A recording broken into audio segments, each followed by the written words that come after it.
Hello, everyone, and welcome to another episode of Wheels Up Live podcast. I'm IED Bound, I'm Felix. and we're glad to have you all back with us after a Welcome little back. break for the Easter holiday. Yes. And as always, in the world of flight sim, there were developments of various and sundry kinds over the last 2 weeks. And as you know, we always start with our news of the News. week to get the ball rolling. Some And good stuff. Yeah, but before we do that, Felix, doing all right, getting ready for I don't know, our exciting bit of news this week. Um, but I welcome you back. So Yeah. our first story of the week was our friends at AnyBuilds have released a major update to the A300 Yes, they aircraft. did. Now, just to clarify, for those of you who may or may not remember, they've got this is their payware aircraft in MSFS. The A310 is one that they did in concert with Asobo. And they've been promising the Pratt and Whitney engines for a while, along with some other upgrades, and they've put it out. And it's an exciting development, I think, Yeah. for the platform. What do you think? I think people who like Pratt and Whitney's and who some people we know who are very, very staunch about like I'm not gonna fly X airplane if it doesn't have X engine choice or X livery or whatever may have you. I know there are a lot of people who are very UPS centric that weren't flying because UPS, even though they do it on some of their other aircraft, they don't have the twin engine choice. They have just the Pratt and Whitney's for their A306 freighters, and so I'm sure people are very happy about that. Of course, the great thing, as with all these things, is this is freeware. This is not a paid. This is a freeware update. This is not a Right, paid expansion to get right, which extra is great. engines. Back when I was in P3D, sometimes it was a luck of the draw. Either there were makers who like PMDG who gave you all the engine variants, and that was included in the price.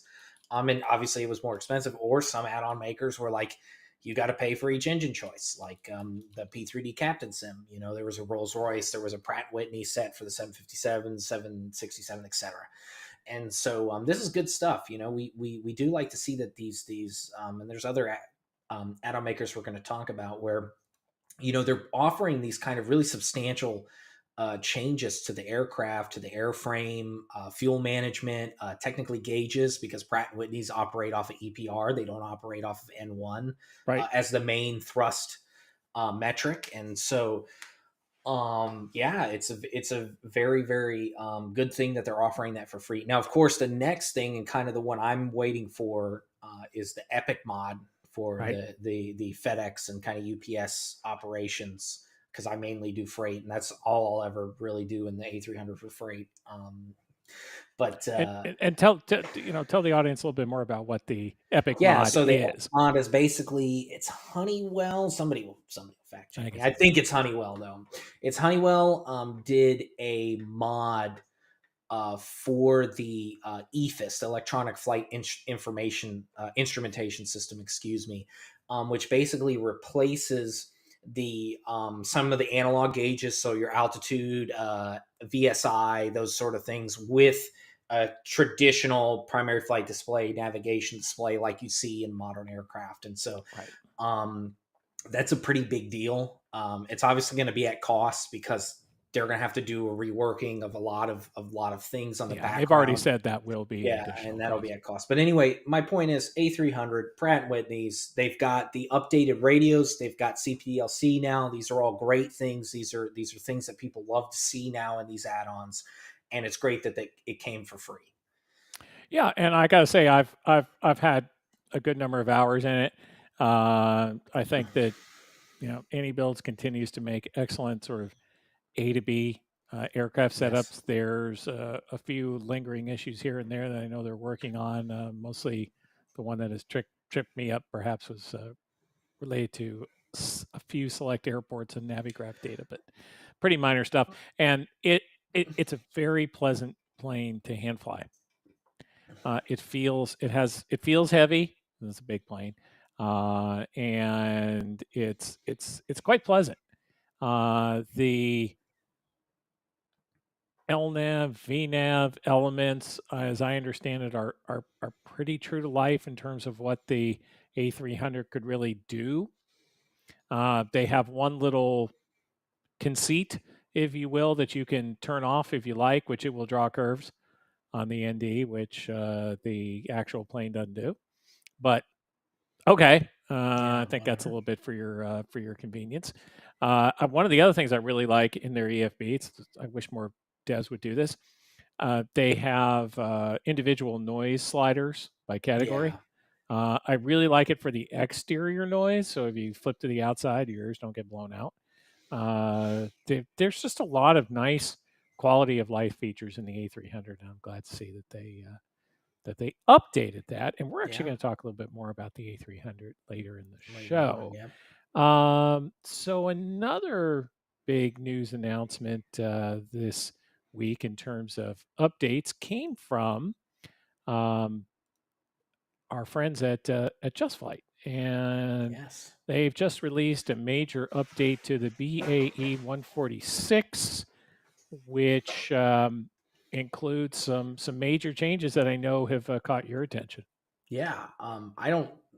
Again, it's not. I'm not particularly a fan of this aircraft. It has nothing wrong with it to do with it. It's just not.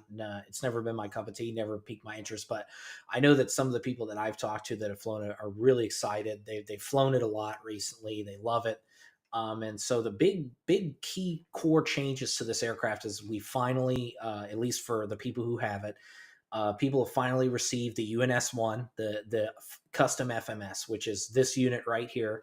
Um, it gives you SIDS and stars. It gives you top of descent calculation. Now, as I understand it, and of course, there's always people out there that will fact check, which is good. But as I understand it, this aircraft does not have VNAV, which means that this unit right here does not communicate with the auto throttle in terms of providing a guided descent path.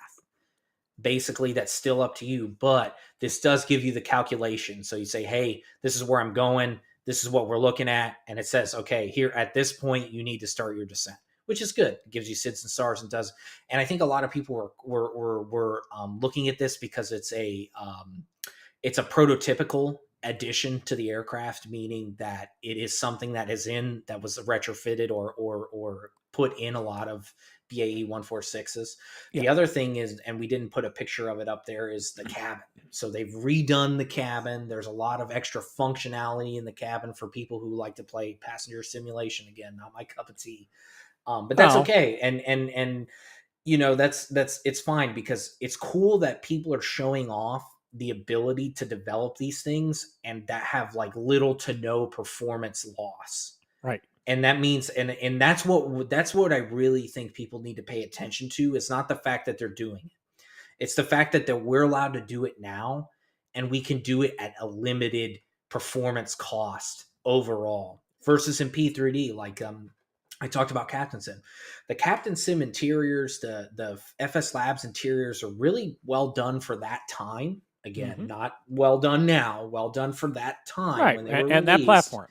on that platform, but they Right. cost so much in performance, right? If Everything you costs in performance in if you P3D. look at the fella 742, he literally has an option on the EFB called kill objects, and that's so that when you're in the cockpit, it kills all of the flight the cabin because it will kill resources. And what we're seeing at Just Flight, what we're seeing at Phoenix, what we're seeing at PMDG, what we're seeing at all these developers that develop Leonardo, we're seeing these developments of cabins that are really good quality where you can go sit back there, you can take your little screenshots if that's what you like to do, Right, and which a it's lot not of going to people be a do. performance hit while you're doing it. Right. Especially the big thing is that with the BAE is the cabin announcements, the cabin alert for from cockpit to cabin that works. Yep. There are circuit breakers that work for the coffee machine. These kinds of things are really really like They're a little nichey, granular. but people like that. Yeah, Yeah. exactly. And let me add another thing about that Just Flight BE 146 package. You know, it's a very complete package. You don't just get one variant, you basically get all the variants. It's very nicely done. They've got actual documentation that you can use and look at and find it to be helpful. It's a nice polished package, and if there's any indication about, I don't call it passenger simulation, but I get your point Yeah. about being back in the cabin or doing these things. One, there's a lot of headroom in MSFS, I think, ultimately, in terms of being able to add things and still have planes that perform pretty well. Obviously, you still got to work in your optimization and all those other things. And you can, depending on your system, your mileage may vary. But we see a lot of people with a wide range of systems who are running MSFS successfully. In fact, Yes. one of the things that makes my almost makes my head explode some days when I read people who are still using P3D, for example, or even X-Plane, who say, "Oh, I don't want to have to get a brand new machine so I can use Microsoft Flight Simulator." I tell them, if you can run P3D, you're going to be perfect. You're good to go in Microsoft Flight Yes. Simulator. It is a much more enhanced and performant simulator than some of these other ones. If you put the terrain detail or something to 400, well, you're going to have a problem. But overall, I continue to think it runs well, and I'm very excited to see the kind of detail work that we're seeing in this BAE package Yeah. that we saw in the Block 2 from Phoenix Yeah. as well. That even some other folks who maybe aren't as interested in those are kinds of factors are doing. And actually, one of the other developers who I think that we can look at and sort of talk about how they're taking things to the next level with a lot of detail is another plane that's about to launch. They've released a series of videos over the past couple of weeks Yeah. detailing the systems in the plane. And I think it'd be hard pressed to think of anyone who has not been impressed by the upcoming Black Square Duke. The Duke, Yes. but Hopefully not as a John Wayne, transition. not that Duke. Right. Not that Duke. Well, I'm trying to put the picture up and it doesn't. There we go. There you There's our go. picture. And as you can see, there's a lot of detail going on here. Yes. They've got, all the compartments that open. They've got the ground heating going on Yeah, the here. little propane heater. Yeah. Yep, little propane heater. And they've put out a series of videos running through kind of top to bottom of what will and will not be available in the plane. Yes. And this is a ground up build from Black Square. This isn't one of their mods. So it's a No. little bit different than something like the TBM or the Baron or Bonanza. Yeah. This is in their standalone category. Yes. So I think that's important to note. I'll just note, if you lose me for a second here, it's complaining about my connectivity for some reason again. Okay. Roger that. Yeah. All right. We will carry on. Right. So the in looking at those videos, I got to say, now I do have some planes in this category, so I'm not 100% sure that I'm going to run out and buy it just because of that. It seems like a winner. Yeah, I think Black Square definitely. I think it's one individual too, if as I That's right. understand it. So I think Black Square have set themselves up as like their A2A. Not trying to throw shade on A2A. I think their product's great. You love the the Comanche Oh yeah. 250, and that's cool. But I think that they took a long time, and I think Black Square kind of filled this gap, and now they've established themselves with their King Air, which was, I mean, I had a problem with the King Air because the PT6 was default. Apparently, with looking at the videos myself, looking at what they're doing, um, I think there's a lot of heavy customization to get the PT6 to be as realistic as the sim is going to allow, which is Yes. okay for me in the fact that as long as you have that suspension of disbelief. When I flew the King Air, there was always the lingering in the back of my mind that every single engine start is the exact same. They're never going to fail, and that's kind of, I guess it's a little annoying because it's more so if you follow the procedures correctly, like with these kinds of aircraft, and they show that off. And I watched that full engine tutorial where like there's a cold start. It's you got to sit there and crank on it and Yep. keep cranking until it hits, and it might not, Yeah. and it may cough and sputter and not hit, and it might not catch, and so you got to let it all settle back down. And you got to re-engage the starter again. You got to try to do it all over again, right? And so I think we're reaching a level where Black Square are kind of starting to cement themselves as a very solid, high fidelity GA aircraft, Yeah, developer, which is yeah, cool. I think that's great. I think the market likes that sort of stuff. Like the Duke, I didn't even know that plane even existed right. until Me neither. they put it out there. And I'm not saying I'm the most GA knowledgeable person ever, but I know a fair amount of GA planes, and I was like, this is an That's interesting different. one. Well, let me add to that that I think that we often see, because if you're involved in things like VATSIM and some other areas, there's a big emphasis on airliners. Yes, of course. Yeah.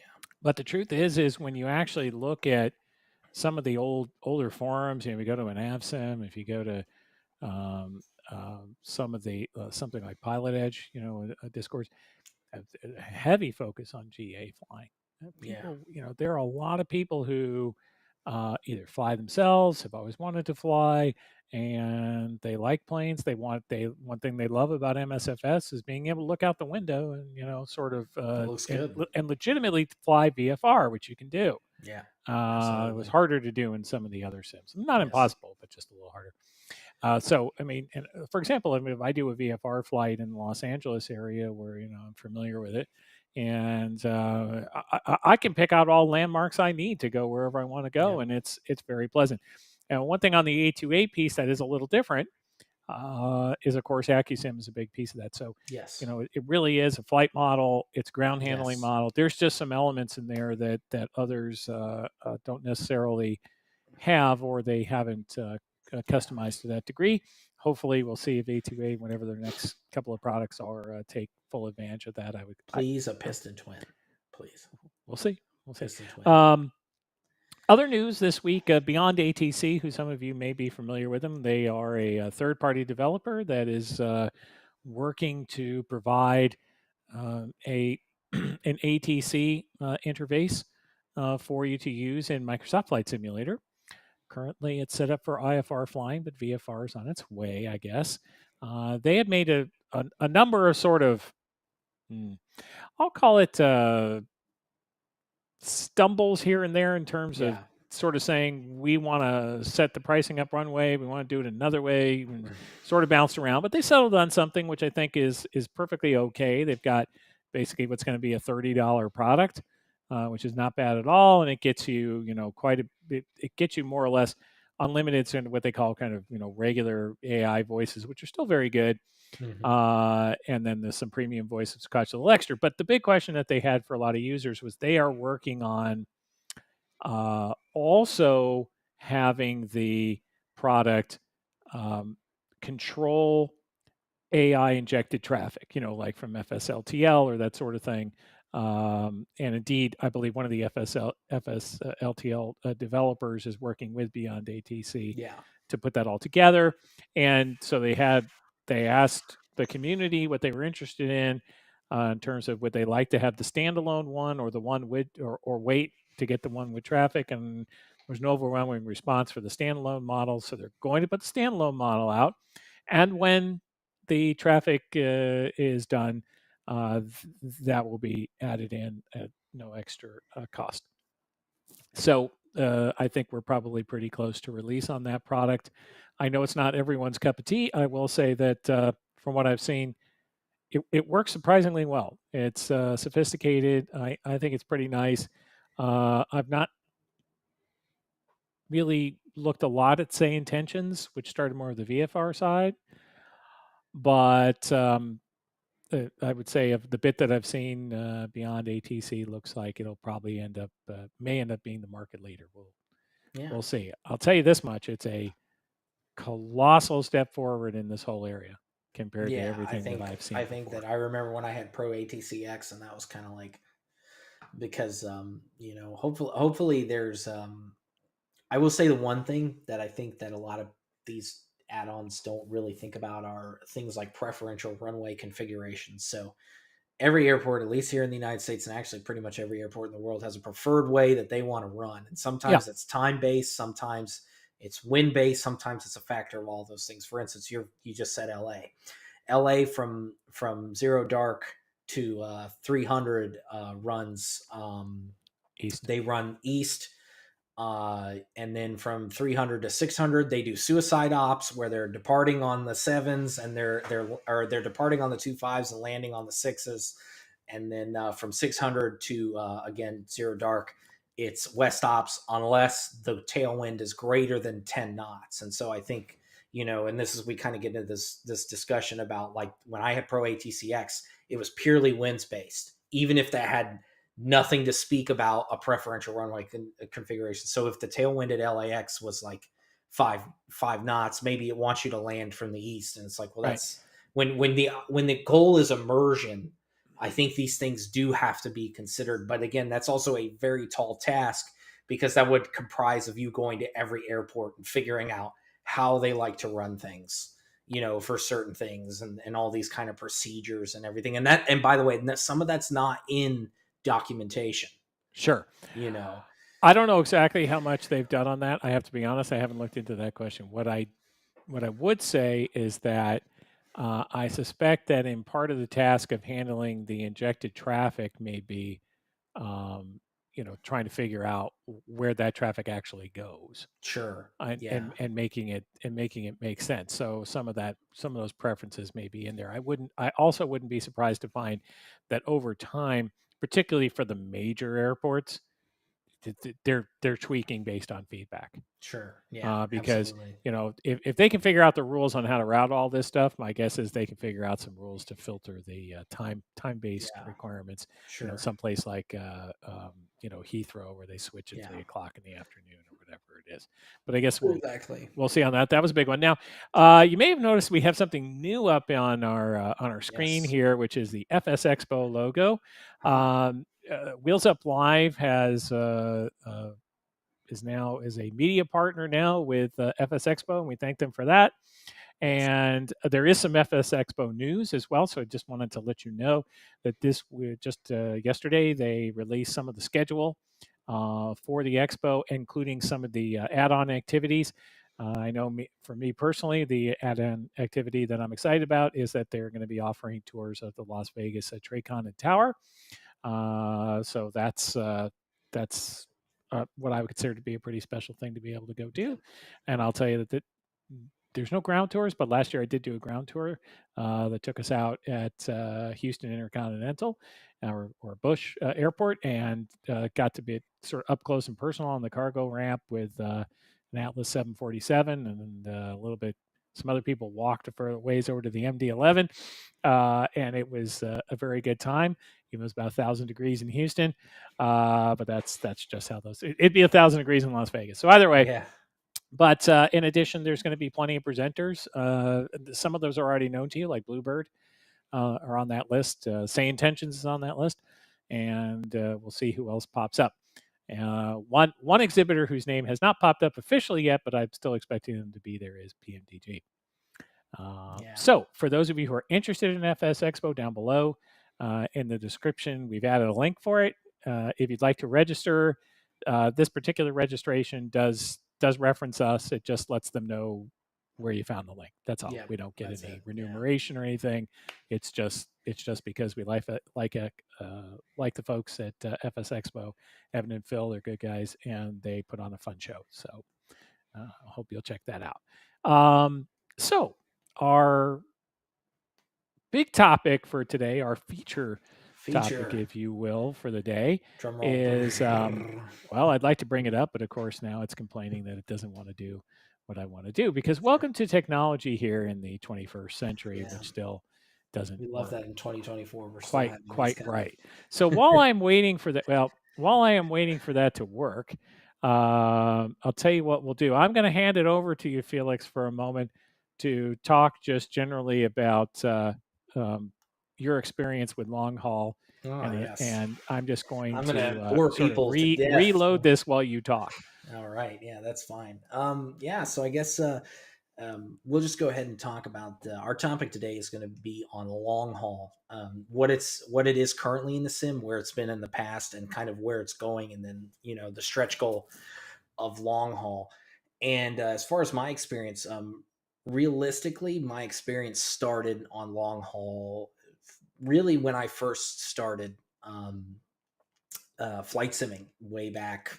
Shoot, it's over 2 decades at this point. But some of the first add-ons I had were the ones that I really cared about.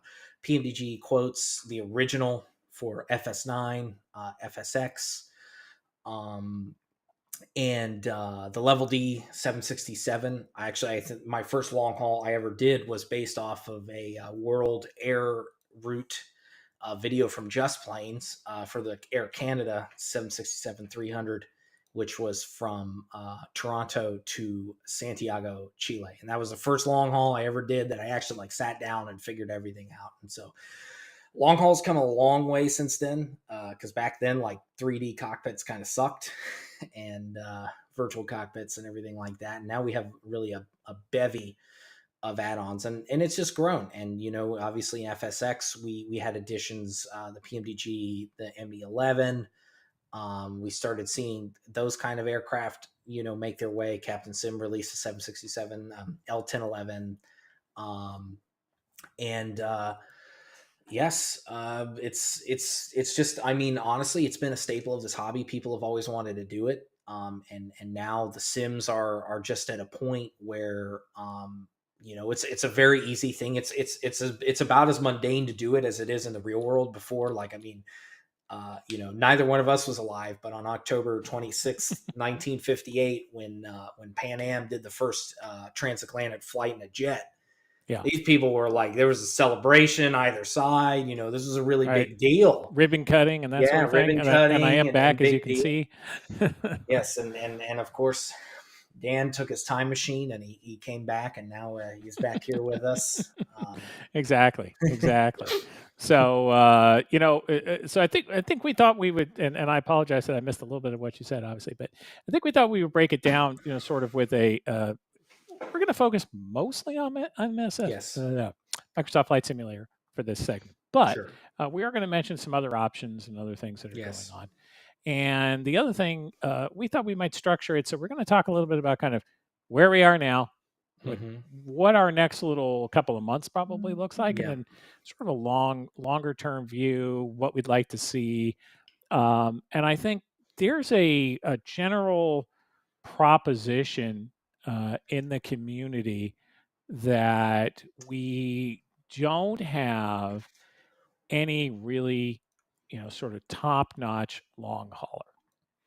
Now, one of the things that we rarely talk about in that context is, what does it mean to be long haul? Yes. What does it mean? So we went, Felix went and found this descriptor.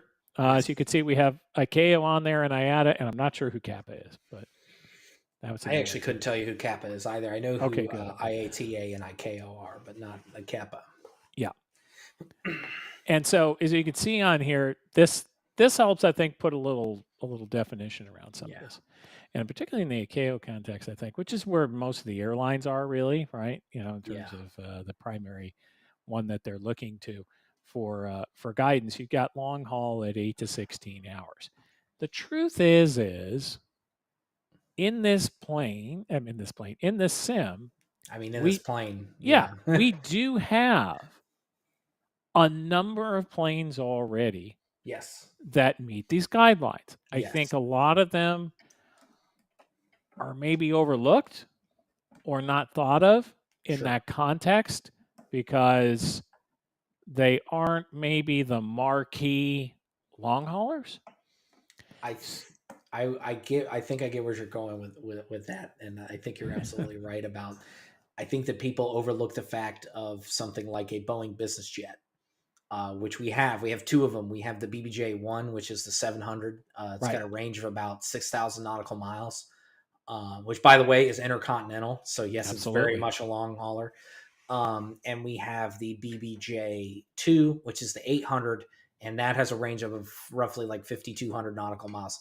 It is also an intercontinental long hauler. So I think people, I think I, just in talking and kind of even my own preferences, I think people sleep on those kinds of aircraft They do. because it's not something they can go on Flight Aware or even lesser Flight Radar 24 and look up. So like how I plan a flight is I literally go to Flight Radar 24, I find something that's there, I use that, I file it on VATSIM, and then off I go. Right. And it Right. doesn't matter what it is. I just want it that day. It does, the time doesn't have to be there, but equipment, flight number, bam, go. And I think a lot of people actually do that as well. And Oh, so it's certainly. very hard, if you're not familiar with like the Part 91 or Part 135 flying styles, where those they can fly. If you're flying Part 91K, you can fly a Gulfstream 650 ER 7,500 nautical miles. That's the same range as a 787 900 or Right. I mean, dash 9 mind you, you can't fly a Gulfstream in the sim. in the sim, but But the point stands is that yes. there are aircraft in the sim, the BBJ, technically the DC-6, which I know is it's slow, but it'll take you Right. about as long as to get from. And Yeah, there it there we is, go, our there it is. DC-6. That is a long haul aircraft in every sense of the definition. The range is long haul. The time of flight is long haul, and it was technically the first high fidelity long hauler we had Absolutely. in the sim, and that's why I think it sold so well, is because people are just and it's kind of funny, we talked about that when the sim first came out. People were clamoring for long haul aircraft because that's what they wanted, and so Sure. Or they want it all.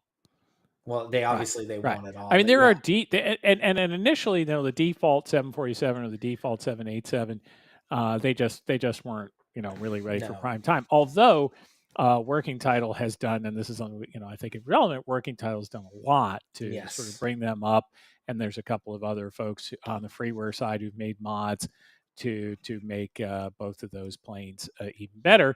And I do think that they're certainly functional planes. I yes they mean, are, are they, real high fidelity, faithful replications? No, but they definitely do what you need them to do for the most part in, basic A to B flying. And I think one of the reasons we decided on this topic today is the infamous cross the pond VATSIM events in 2 weeks.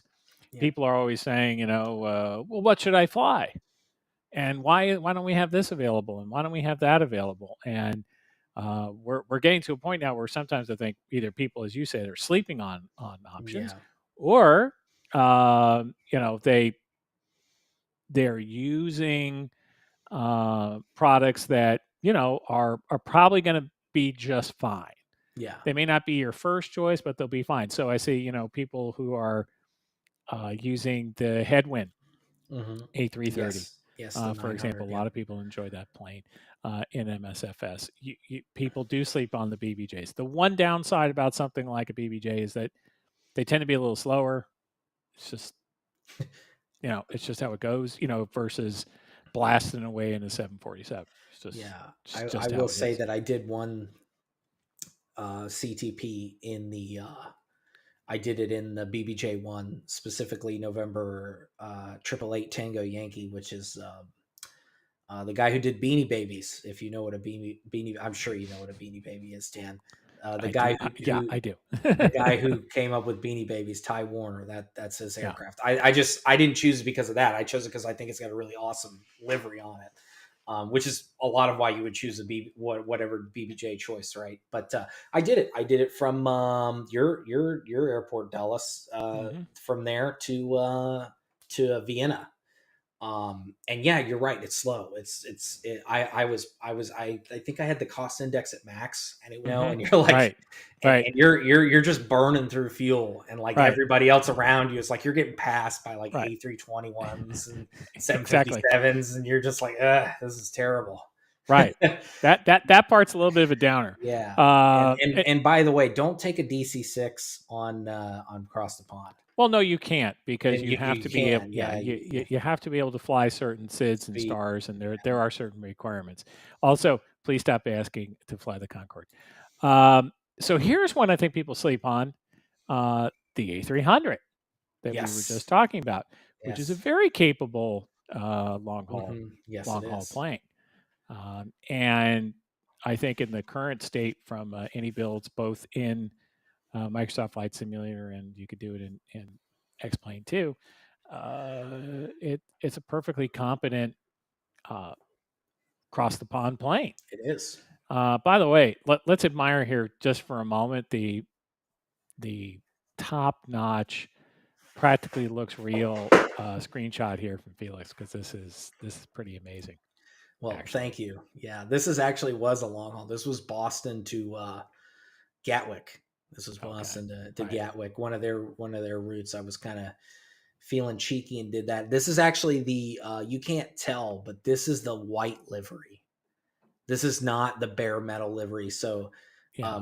with You can the a tell it's not little bare metal, but I would have said, yeah, well, given the weather, it's hard to tell. Maybe. yeah, exactly. And so there was a whole thing about this with the primer that Airbus uses, which is why it's very difficult to make bare metal liveries on Airbuses.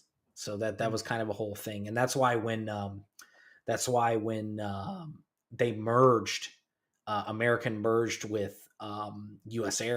Airways, they switched the livery because of it would have been impossible to try to repaint all those right. planes. It would have been exorbitantly expensive. But anyway, I digress. Yeah, no, the A300 it's got a 4,070 nautical mile range. Now, here's what I'm going to tell you: is that going to get you from like the East Coast into Eastern Europe? No, it's not. No. But what it's going to get you is it's going to get you across the pond from somewhere in on the East Coast. It's going to get you to somewhere. Probably Germany would probably I would think would be about as far as you're going to go, and you'd really from for a flight like that you'd want to take off somewhere like New York or Boston. You're not going to get that from even Dulles or something like that. But anyway, the point stands. It is a long hauler. It is available, and so Right. yeah, Now, the other thing I think some people don't forget about this, but if you happen to have X plane or particularly P3D, there's some very fine long haul yeah, options. So here's one. So on the X plane side, from our friends at Tolis, yes, you've got their A321 LR and XLR. yes, They'll get you wherever you want to go. I pretty can assure much. you of that. These planes fly across the pond all the time. Now I've Hmm. flown them a bunch of times myself. And in my first cross the pond, I took one of the A321s. Okay, admittedly, I was watching the 777s and the 747s passing me all Yeah, day, but you know what? Tolis is a quality product. they It works are. very well. They have the best save state option I think any aircraft has. Yes, So if hundred you have a percent. crash or something like that, and conveniently for those who decide that the A321 is too slow, they also make an A340. Yes, they make So, the A340 600. right. Absolutely. So you don't have to settle necessarily in that instance. And they do very nice work. They have CPDLC in their Yes, planes. they do. So I mean, there are some solid options right there from Tolis. And then if you happen to be in the P3D world, Rip. we've also got some well, I mean some real I mean, I classics. say that as I've spent like the last 3 weeks in P3D in preparation for both the 777 and flying the um, old faithful 747 around, Right, right. Well, you can't go wrong with the 747. Nobody ever made that mistake. So here's one option. You've got your 777. which is also Uh, coming soon. This will be the second. Speaking of kind of getting a little ahead, but yeah, you do have the 777, but you have all the variants. So you've got the freighter, which is pictured. You have the W. You have the long range, and then you have the 200 ER. yep. So Now, one thing to watch out for if you decide to take either this one, the 777, or the go-to from PMDG, yes. the 747, and this is 747 800F. Hmm. The one thing to remind you of is that depending on where you're flying, it does not have the 8.33 gigahertz communication spacing available for your comms. Yes. And so, in some locations, you may be in a position where you're going to have to resort to the vPilot client Yep. to tune your radio to the appropriate frequency. Friendly reminder, someone's going to get caught out on this one. Yeah, it's mildly annoying. We did cross the land. Yeah, You were smart enough to pick an aircraft that was not in P3D. I was dumb correct. and was like, yeah, I'm gonna do Martin Air. I'm gonna do Mike Papa Sierra, which is a very famous converted freighter for Martin Air. Like I'm gonna do Mike Papa Stuck as the Dutch call it, and this was like literally right as they went from 25 kilohertz to 8.33 spacing in Europe. And of course, of all the airports, I was like, let's go out of Amsterdam because I wasn't thinking Oh, about great. that. And oh my God, I had to, every 5 minutes, it was .com one until I got to about Wien radar, which is Yeah, where it all kind you're of up goes high back to enough. You're normal. Yeah, right. it all goes back to normal, and you have normal 25 hertz spacing in airspaces like that. But it is it. I wouldn't even say it's mildly annoying. I think the most annoying part is that PMDG, in my opinion, have refused to like make that small little change update because the real radios have it. The real Sure. radios are perfectly Yeah, they're capable, not. and the fact that like they're not even going to do anything on that, and that's not to say I understand that P3D is a dead platform. Okay, we're not here to argue that. This is the problem is you don't have this plane. So this is what we're going to talk about. You don't have these planes yet in the new sim. Some people still have them in the old sim and want to enjoy them, Sure. and it's kind of a problem that you're like, we won't make this small quality of life update because we've just decided that that's the past and the past is the past. So Yeah. Yeah. Whereas I'd say, even though SF Labs has said, they haven't 100% said they're never going to touch P3D again, but they made it very clear mhm. MSFS is where their focus is. They updated their Airbuses to handle that. So So did they Majestic and so did Leonardo. So did they okay. Yeah, yeah, I hadn't looked. I hadn't yeah. looked on I either mean, of I those. know because all those planes, well, except for Majestic, all those planes are in the Microsoft Flight Simulator. So Gotcha. Well, right. Majestic coming. Yeah, maybe we'll whenever, see. Yeah, when it'll be here it'll get here when it gets here. it'll be It'll great. probably I'm going to tell you, in 2030 is going to be a great year to relive the glory days of P3D in Microsoft great. Flight Simulator 2028. Great, great! I can't wait. But speaking of PMDG, as we sort of see, so there's kind of where we are now, and really where we are now is not terrible in MSFS, but you've got some great options in X-Plane and still some great options in P3D. Although I certainly understand that lots of people it's one simulator only, and Sure. so you're anxious for the real sort of next level long haulers to come from the traditional group. And Yeah. by that, I mean things like the 777, the 747, the A3, the A350, the A380, the, whatever's. The ones I speak of versus, say, the business jet. And so here we are. PMDG, the 777 is on our doorstep. I think it was in the Navigraph survey, the most anticipated title Yep. for 2024, I think, which just goes to show you the enduring popularity of the big iron from the big names in the business, Yep. whether it's Boeing or Airbus. And obviously, I think the 777 is kind of a marquee item in there, along with I would say the 747-400. Yep. Um, I think those right there are the last two. We talk about the woes with Boeing, which isn't what this was about, but a good segue is that I think these two are really the last kind of engineer led Boeing products. Obviously, Yep. there was a lot of innovations. The 777 was the first fully designed using computer aided design or CAD Mm-hmm. from the ground up.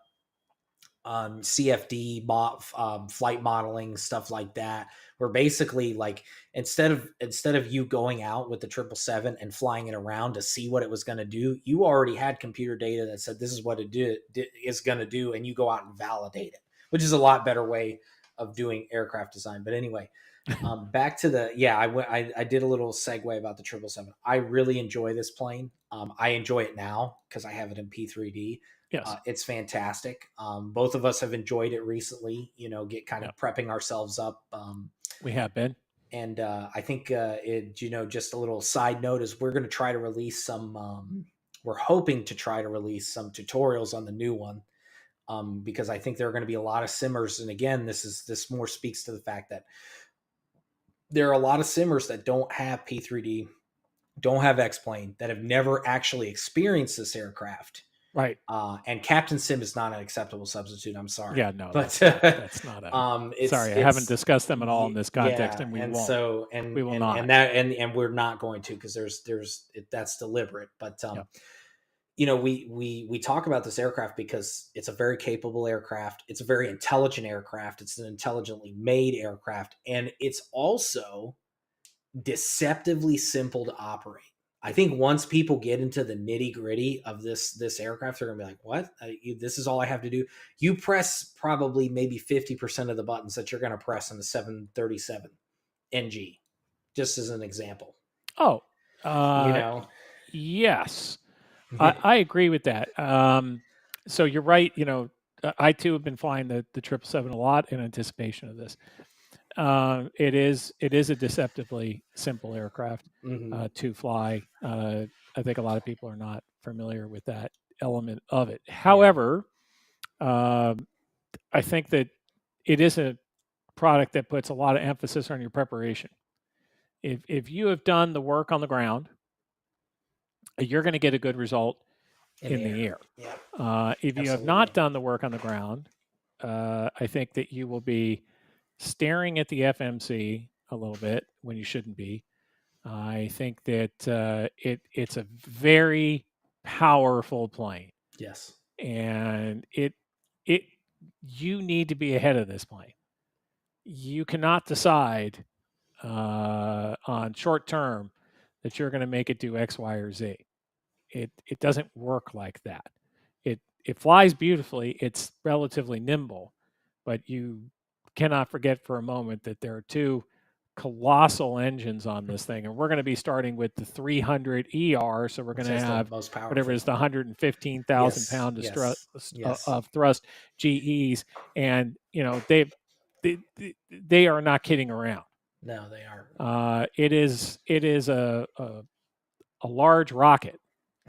That's the way I would describe it. And I think one of the things that I'm particularly interested to see as we transition into this one is what has been improved and changed from the version in P3D. Yeah. And I will say that there are some weaknesses in the P3D version. There's a couple of different areas where there are weaknesses. One, I think we were discussing this the other day. Uh, Probably the oldest LNAV VNAV Oh my implementation god. they have. It's so it's just The it's laughably bad. Like Yeah, it's I don't it's know how we and I'm saying that I don't know how we accepted this for so long. I don't know how we haven't called these people. I know there was a whole drama with a longtime forum member and Randazzo, and it was such drama that he actually brought it up yeah, in a text. But like the guy's right. Like I don't want to call names out or anything, but the guy's yeah, right. Like you're saying, hey, we're consistently this tier, and this is what I'm hoping for this add-on. By the way, the LNAV needs to be there because it's unacceptable. And I know but I know that it is a thing that's being addressed because he mentioned it in the Q and yeah. A. No, I He think was it's coming. very he was Yeah, very like, yeah, we know we gotta update. We're breaking away from the old format. We're bringing the new one, and right. so hopefully, and the other thing, and I know you know this. I don't know how this aircraft does this. The 747 does the same thing. When you capture localizer and you're less than like 30 degrees, which is like the ideal capture when you're in, Sure. it still overshoots. What is that? Well, let's assume we're going to. So, one of the things I think you did see in his presentation was that he knows that the LNAV piece is one that they really should have done. I Yeah. happen to think on this plane in particular, again, because and it's kind of like this with the 747. Uh, these are big beasts. Yeah. And particularly when you're trying to go down and slow down, it Mm-hmm. doesn't like to do it. I mean, if you thought, for those of you who've been flying the 737 and you're new to this, if you thought the 737 was slippery, huh? Yeah. Let me Yeah. warn you now. It's the 777, 747. Those are a whole nother level of having to be prepared. Yeah. And in that context, it needs to do better in the LNAV VNAV to make sure that you aren't missing constraints, those sorts of things, because there's not a lot of time to recover from that. Yep. And the real plane does not have these kinds of issues. No. So it's not like in the old That's A300 not. where the LNAV VNAV is mediocre. I'm not saying. Let me back up. I'm not saying the 777 or the 747 never have anything where they Sure. struggle and you got to Yeah. get the speed brakes out and you got to do this, you got to do that. You still have to Yeah. do all that, but as you said, like if they're intercepting at less than 30 degrees, it's going to capture. Yeah, it's It's going to be like dead on too. right. That's It's what I'm going to be talking like about. dead on. Now, if you're coming from 90 and you're like a mile from the, yeah, Right. it's going No to have some plane's going to problems. do that. Right. Yeah. That's right. But I mean, we're talking about things that are known procedures designed to handle Hmm. airliners. Yeah. It's putting a premium on you with that. So Yeah. the other thing that is problematic in P3D is PMDG really enjoys, you know, implementing its own ground services. Query whether or not in this day and age, with the quality of ground service add-ons, if you really need to be doing this, and whether or not they should be integrated with other third-party products, like they did with weather and P3D. Yeah. But if you actually look at how it's implemented, it's not very good. Their own ground service, because it's almost impossible to get it to do sort of multiple tasks at one time.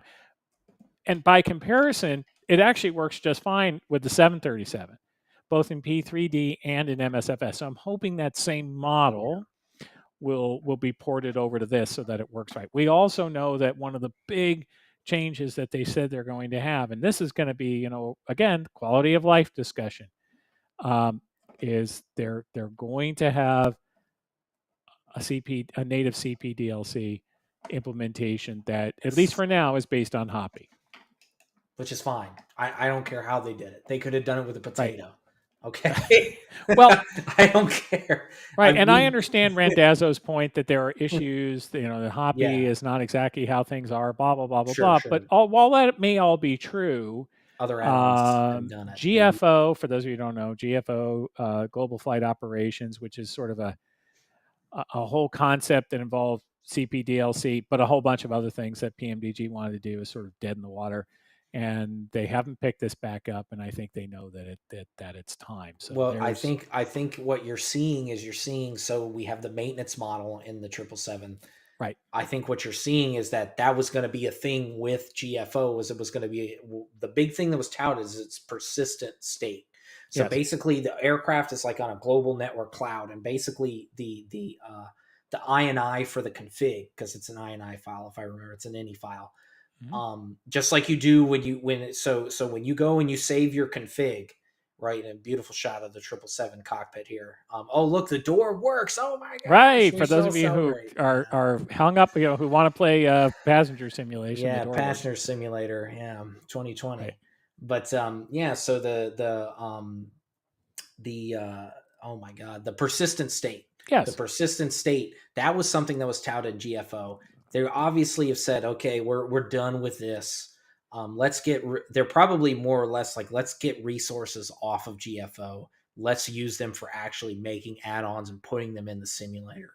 And so I think that's what we're going to see with this 777. Now I know that this isn't the only aircraft in the near term that is generating at least a modicum of excitement, next up, in the near term, we also have, which we're both collector's edition owners of, is the TFDI MD-11 right here. This is the cargo version. It's both cargo and passenger. I'm a CE owner, so forgive me because I actually don't know the pricing model because I got everything included, Right. including the I think it's simulation. around $80. It's $80, but I think that the passenger and the freighter might be separate. I think that's what they were doing. Like, you get one and Yeah. you get other for like $5 or something like Yeah. that. I don't recall. I'm sorry. And so we apologize on that, but this is kind of another kind of long. This is a long hauler. It's the MD-11. It's a very rare long hauler. They only made 200. This was designed back in a time when ETOPS was just becoming a thing and engines weren't really at they weren't able to get to those kind of higher 200, 240, 270 if you're in the 200 LR. I believe is the ETOPS rating for the 200 LR. And so it was a 3-engine aircraft, a trijet. We've been watching the development, obviously, because we technically bought into the development of it, and Yes, that's we did. all. And that's a whole other can of worms. What I can tell you is, although it's been slow, um, they're making improvements. Uh, I would honestly hazard that this is going to be a Q2 release to the public, just from what I've seen. But again, this is something that I think that at least by the next CTP, so CTP East, which is always at the latter half of the year, it's always somewhere around October. I Yep. think this aircraft, and I think that the 777 for sure will be in the sim. I think they'll be in really good states. Hopefully we have all the variants of. I know that Colin and Luke have said that we're getting the combi now because they weren't going to do that before. They didn't have the documentation, but now they do. We're going to get the combi. We're going to get the converted freighter, which is basically just a freighter, but the window plugs and some of the operating empty weights, and then there are some other things that they're going to do with that. But again, those kind of the near term. That's kind of what we're really looking at. And of course, fly by wires release screenshots, but we have no idea as to when that's going to drop. As far as is that right now? I know they're releasing videos, but it's freeware, so you can't ever. That could be 2025 Right. And product. it's always a work in progress with fly by Yes. wire anyway. It's just a different context. Yeah. Although it's great to see that coming. I think in terms of I think it's safe to say the 777 is going to be in our hands very shortly. I don't think there's any I question think I about that. said that obviously it's not going to make the CTP window because in order to do that, we would have had to have the quote unquote 2-week announcement Randazzo talked about Right. on His video. Friday. Yeah. Yeah. And so I actually see this maybe the end of this month, as in like the last week or the beginning of May. So I'm sort of with you on that point. I was way off. I thought they were going to do it right after FS weekend because it was somewhat uncharacteristic of PMDG to show a product like flying around and let people touch it before it was actually out. So I thought they Yeah, must have had a significant level of confidence. I suspect that in fact they do. That's why I let people fly it. I think it's all these other sort of features that they're quote that unquote we trying to get talked to about. feature Yeah, complete yeah, is what they're actually working on, and so they weren't shy about perhaps showing the plane in action. I think you're probably right about that timing, and I'll say that if it comes in that first week of May, it'll be practically 2 years to the day since they released the 737 at that point. yeah. The first variation, the 737 700 will literally be, through 2 years to the date. I'll add to that I think that um, what we saw is PMDG had great hopes for the timing of these things based on their initial view with the 737, even though it took them many extra months to get it released. When they did, they said, "Oh, we're going to put out every variants every 6 weeks, and we're going to be getting right to the 777." Well, that didn't happen, and I think that we're going to be experiencing some similar situations here potentially with these variants. I expect that the 777-200ER with 3 different engines may be the trickiest and the one that we're waiting the longest for. So we're running a little bit over, but I think we'll keep going just for a few minutes Sure, here. just for a little Um, bit. Yeah, so we talked about the MD-11 coming. I think that's great. I think that those are probably nearer term. I think you're yeah, right. In the CE, and these are not great secrets in any way, shape, or form from TFDI. They're making a lot of progress. It's I think what we've all learned in this process, if we didn't know it already, is it's hard to make a high fidelity plane for a yeah. simulator. That Absolutely. welcome. Especially and they really are going for a level of I've seen the documentation they're using, Dulles has seen the documentation they're using. Yeah. It's all over. We talk about it all the time. We have users who know a lot about this aircraft. They Oh have yeah. real world subject matter experts from maintenance, pilots, dispatchers, etc. On this project. It's just that I think that there's a lot they're trying to do with Yeah. the aircraft, and I think they're realizing that the platform is really really tough to get some of the things that they need to get done. Because remember, the Airbus, the MD-11, it takes the kind of the qualities of Boeing, the yoke and that sort of thing, and how the automation kind of you interface with it, Mhm. as far as the autopilot, and the best parts of Airbus part mainly, again, autopilot integration, the MICDO, and then kind of how the overhead panel works with the dark cockpit philosophy, and so how like highly, in fact, a lot of the systems in the MD-11 are more automated in a lot of respects than an Airbus product, and certainly a Boeing product. And so it's kind of one of those things where there's a lot going on with the MD-11. It's a tough Yep. aircraft. And also, by the way, to get it to fly correctly, you actually kind of have to make it fly. Like there's a lot of crutches that it has, like the lateral stability augmentation system, LSAS, Mhm.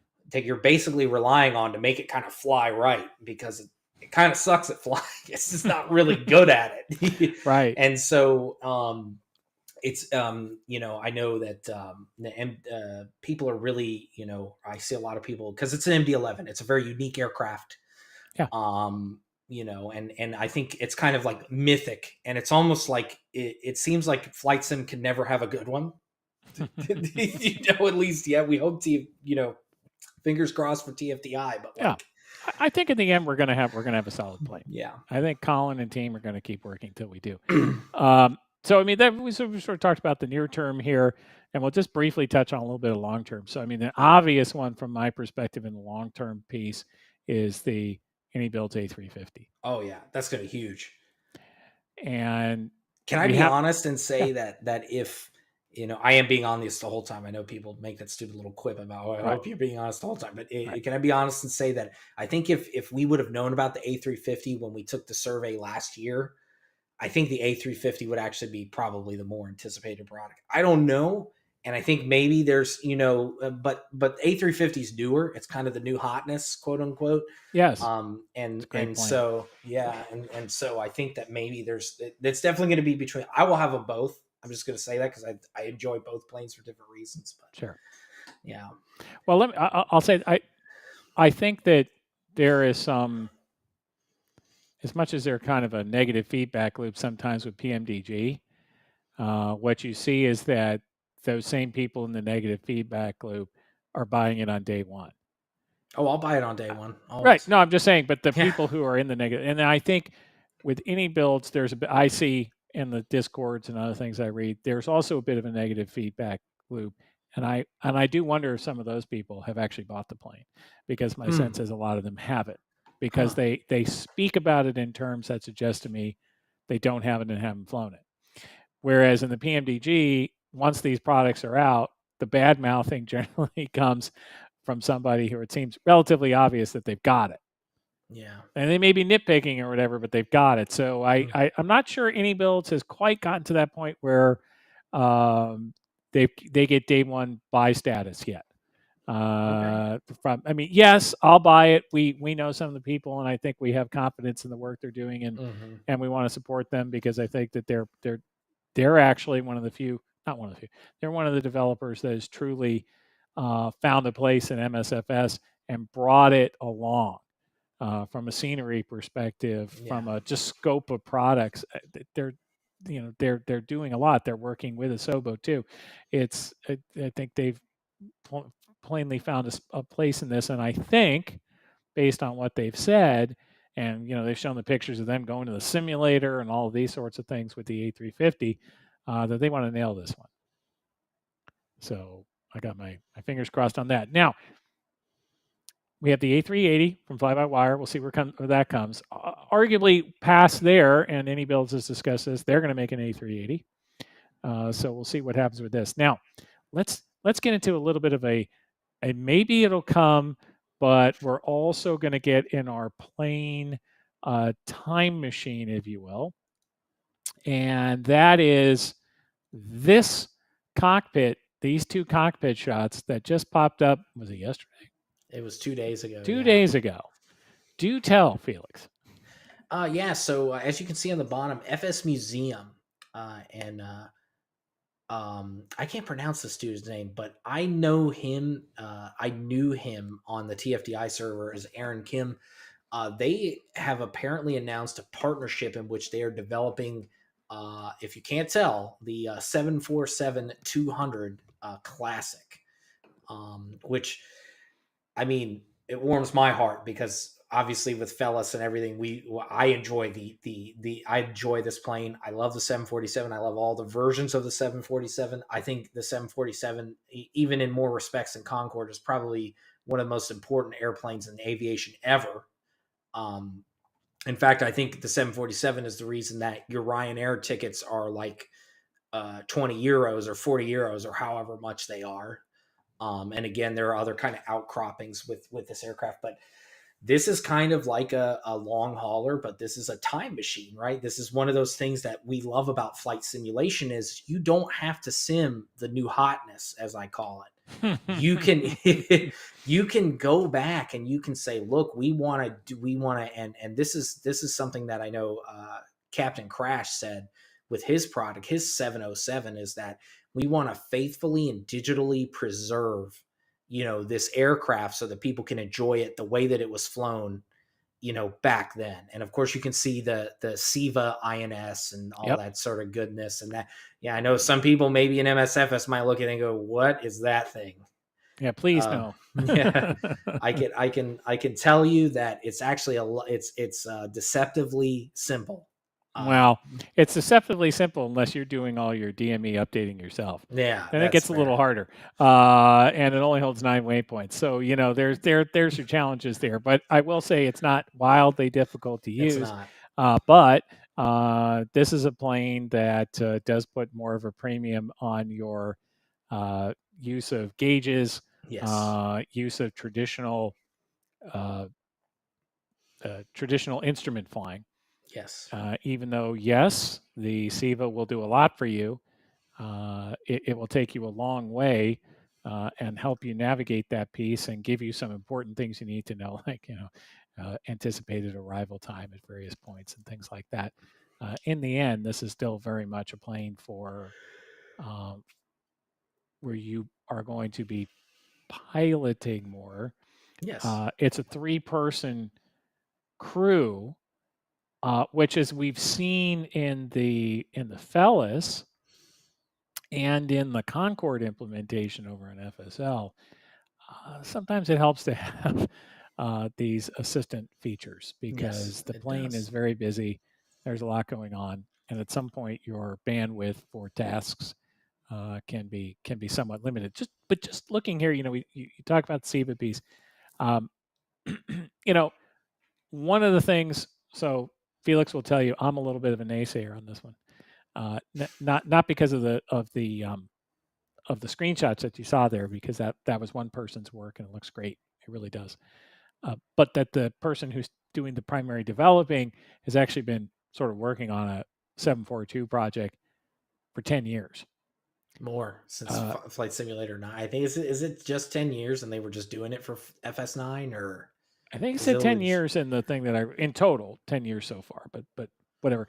But my only point there being, even in the flight sim world, that's a long time. That is a really long time. So I wouldn't count your chickens or Yeah, anything this I don't hatching. know. Or I don't know. We're excited because I love the 747-200. Obviously, I moderate on I like Fellas. anything 747, as you know. Yeah, it's a really cool aircraft. I think it's underrated. And honestly, Dan, I know you say, "Oh, it's 3 person." A lot of what you're doing is on the ground. So I don't once disagree. you're I'm just once you saying, once but, you're but once I'm you're talking about on the airborne, ground. There's a lot to yeah, be done. yeah, There's a once lot to you're be done. airborne, it's actually very manageable. But I get your Right. point. Right. Well, compared to the To the Concorde is uninitiated, oh my gosh, Concorde's much more of a 3-person plane in flight too. oh my gosh, that's probably, I'd So, argue more. I'd argue that you're oh, doing, because the flight engineer is transferring fuel like a madman. oh yeah. No, it's And hard work. It's a 3-hour hard work. Three yeah, hours of exactly. hard work. But no, and more to your point, I think there's a lot of good coming out in long haul. Obviously, Yeah. we didn't. PMDG is obviously bringing Queen of the Skies, Yeah. 747 will come. 47, the 400, and I would assume the Dash 8, because Yeah. the one they They'll got in have the Dash 8. Asobo sucks. So it's like, I'm sorry, I'm not even going to hide my opinion on that. I think it's garbage. It's at the modeling and everything is crap. But no, I've had, and I said this earlier before when you were gone, but I've had the 747-400 add-on for 17 years. Like Right. literally, it's crazy. In one iteration of when I asked for it for a birthday when I was younger, my mom got it for me, and it like absolutely blew my mind. And like the first long haul I did was I think it was Heathrow, the most standard box standard long haul you can do, which is Heathrow to JFK. Sure. Why British not? Airway, British Airways 747 in Chatham Dockyard. Landed on 3-1. I think it was 3-1 right. 3-1 right. Yeah. And this is kind of before the major upgrades. Obviously JFK looks like 1,000 times different than it did even 40 years Sure. ago, but Sure. this was only like 10, 15, 17 years ago. So it was before kind of the major runway extensions and some of the updates they've done since Mhm. then. But yeah, I did that, and we've had it forever, and we're both excited for it because it's Always. 747. Yeah. Please bring it on. Yeah, Bring it on. and I'm looking so forward to that one. I think the state of the long haul. I think it's good. I think people are going to really enjoy the 777. I think the sim has matured in such a way that a lot of the memory leaking issues that we had before that kind of prevented these sorts of long endurance flights. I haven't done a long haul other than my flight in the BBJ in Microsoft Flight Simulator, just because I have aircraft that can do that already. Um, but I have done like 10, 11 hour stints with like multiple legs, and it's fine. So I Yeah. think I think that's not going to be an issue. And I think the sky's the limit for these airplanes, right? We're gonna have an A350. We're gonna have I'm guessing at some point we're gonna have a couple A330s. We're gonna have Aerosoft Aerosol. Yeah. Okay. whenever they decide to not. The one I'm expecting is FS Labs. Yeah, sure. I think they're Yeah, gonna make it an A330, and I think it's gonna be. I I'm hoping it's going to be a real benchmark aircraft. yeah. I'm Well, just guessing at that, and but I genuinely hope that happens because I think we will all be the better for it. absolutely. Be my Yeah, guess. Well, I would say from my perspective, once I think the 777 will be sort of a milestone for MSFS, much like the 737 sort of ended up being. yeah. I think it's time. I think we're almost here. I know I'm looking forward to it. Um, and I encourage you, if you are watching this and you haven't flown the 777, um, spend some time getting prepared. Just do a little reading. There's some guides that might help you. The Chuck's guide, go check it out. I should have put a Chuck's link in got a there. guide for this. Because Chuck's I know guide, I triple I know seven. Chuck Owl for DCS, and that's kind of my Yeah, big. yeah. He I made did not know his that. 777 Chuck guide is fantastic. He's done it for a couple of other planes. Take a look at that. Hopefully Felix and I will be able to make some videos, but of course we Yes, can't because we don't have the product yet, so I won't be able to make it till it gets here. So if you're buying it on day one, make sure you do that tutorial flight that PMDG always includes. If you're not familiar with the plane, spend some time looking at those menus that PMDG provides because a lot of the stuff's kind of sometimes hidden in there. You sort of have to play with it to see what it does. And I think that we're all going to have a very good time with it very soon. yep, So that's my 2 cents for that. Well, I think we have beaten our long haul horse to death yeah, here, we have. and we're up at an hour and 13 minutes. So I'll thank all of you who did join us today, and all of you who catch us on the replay here. Um, I try not to hit you up too hard, but a thumbs up and a subscribe are always appreciated. And we hope you enjoy the content. Yes, And by the way, you can find us in a lot of different Discord servers. Come find us, talk to us. We're happy to get your please. feedback. Yeah, we'll get your feedback. Yep. Yeah, All right, all. Well, we'll see you all next we'll week. see you next week, and hopefully we'll have a nice, cool guest. It may be pre-recorded depending on what's going on. So Right, right, right. That's right. just to let you know that Right, mainly it does kind of suck when these guys are real aviation individuals that they right. either Jobs. they have jobs, and Exactly. so Not that we don't have jobs, yeah, but Sunday works better for us than it does for some people who for have some people. So aviation yeah, jobs. Where they work all weekend. So, yes. all right. Well, thank you all, and Thank you very much for we'll talk to coming. you all soon. Bye. Bye.